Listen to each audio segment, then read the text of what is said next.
What is up, Crop Dusters? JJ back here from Run Pure Bets with another free pick for it. This time it's going to be for the NFL on Thursday, October the 14th. Game is going to be played between the Philadelphia Eagles and Tampa Bay Buccaneers. Current betting spread is Bucs minus 6.5. Total 52.5. We grabbed another Thursday Night Football win last week under 54.5 Seahawks Rams. Basically as easy of a cash as we're probably going to get on these Thursday night videos.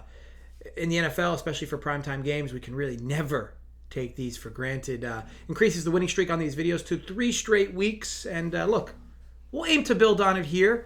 I also want to let you folks know I will not have any videos next week.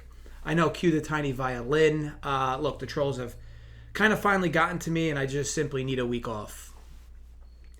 LOL. You didn't really actually believe me, did you? I mean, maybe some of you did. I hope you did. I'm actually going on vacation to Cabo for a week, so won't be around next week.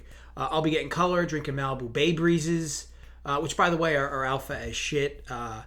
You really want to show folks how big your testicles are? Next time you're at a bar, go ahead and order yourself a Malibu Bay Breeze using a microphone. Okay, instantly we'll let the entire bar know you're packing a rope, and it's been back tested. It's pure. The results are there, so be sure to give it a shot. Okay, without further ado, we can get out to the play. I know you might be looking and be like, "Oh wow, what's going on with the hair?" Yeah, go fuck yourself. Hair looks great. I don't need your petty opinions. Like I said, onto the play here.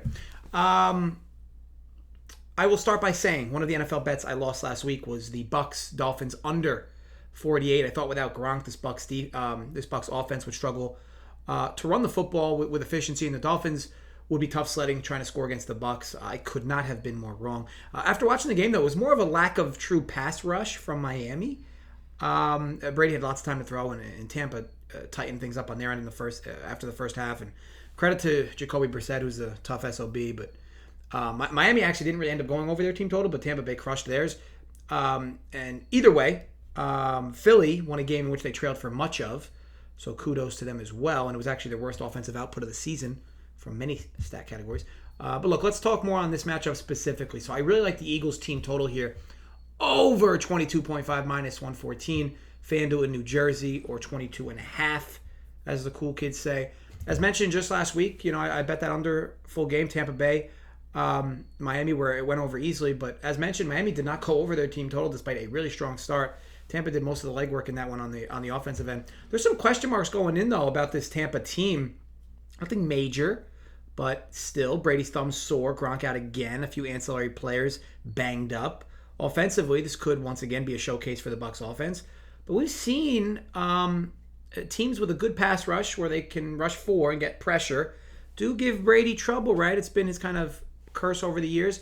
The Eagles can do this on good days with their front for sure. Now, with this in mind, I'm going to dodge the Bucs offensive output here entirely, and let's talk on Philly. First of all, Jalen Hurts is a below-average passer at this moment in his career. I mean, at best.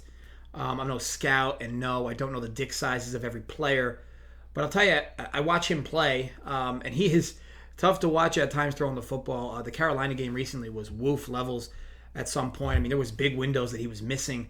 To Hurts' credit, though, he does add dimensions to this offense that didn't exist over the last few years with his legs. And the Eagles this year have weapons on the outside as well. We know the Bucs team always has a top run defense. They're once again at the top, league's best, 2.9 yards per carry on the defensive end. For teams rushing against Tampa, stopping Hurts, though, is a bit of a different story, right? Expect him to get pushed outside the pocket often and try to make plays with his legs or downfield. This Bucs defense has been a bit of a facade this season. 3 of their games this season have been against bottom 8 teams in the league in terms of yards per play offensively. Well, I understand why PP at a surface level or can be a surface level stat, but it can tell you who's at least moving the ball efficiently on offense. New England, Miami, and Atlanta aren't teams that have been moving the ball well offensively. The other 2 games the Bucs had were the Rams and Cowboys, giving up 30-plus to both. Now, sure, Rams, Cowboys both top 3 in offense, but the Eagles aren't that far behind, ranking 10th. This was after an abysmal showing versus the Panthers last week, a game in which, by the way, they still found a way to win. The Bucs have been fortunate enough to play 3 lethargic offenses and are still worse than league average on the defensive side of the ball. Currently, Jalen Hurts leads this Philly team in rushing and passing, and I expect him to, of course, foot the load once again. I'd also been surprised at the lack of success from Miles Sanders. I'm not sure what the game plan is to try to get him going. But it wouldn't surprise me if this was a game where, he kind of pops up. Again, you're sure Tampa run defense is good, but when you add an element of the read option with the quarterback, does kind of change things and does help, the guys behind the quarterback or with the quarterback on the sides. And look, Sanders has got a game coming. They're giving him volume, so it's just a matter of when. Now, this Bucs can be a quick hit offense on their end, churning out big plays with Brady's arm, and that's the way you beat Philly as well. So I expect Philly to be able to, at least try to eat clock on their own drives and methodically move the football. The other element here is that the Bucs are very likely to get 23 points themselves. They've scored more than 23 in all the games except that strange weather game on Sunday Night Football against the Patriots. So, of course, it's important because if the Bucs score 23, the Eagles have all the motivation they need to get to 23 in hopes of a win. Overall, look, the jury is still out on Jalen Hurts as a consistent and accurate passer, but he's proven to be an excellent mix of both as a mobile quarterback who can extend plays, find openings, via the run or the pass. With him at the helm, defenses have to stay grounded, and I'm not in love at all with what I've seen from Tampa thus far defensively. They just gave up 5.9 yards per play to an injured Jacoby Brissett, who, by the way, is just a complete warrior, as mentioned before. Took a beating in that Tampa game and just kind of kept getting back up. His mobility, albeit limited, did with him even being hampered, he was able to extend plays. Early on, as the game wore on, you could tell he was really getting more banged up, and he wasn't able to extend plays, and that kind of slowed down Miami's offense. But when he was able to extend plays back there behind the line of scrimmage, Tampa was having some severe issues downfield. Then in New England, awful weather game against the Patriots. Patriots were almost able to average 5.5 yards per play. Look, I don't know if the Eagles, end up burying themselves here in the red zone or with turnovers.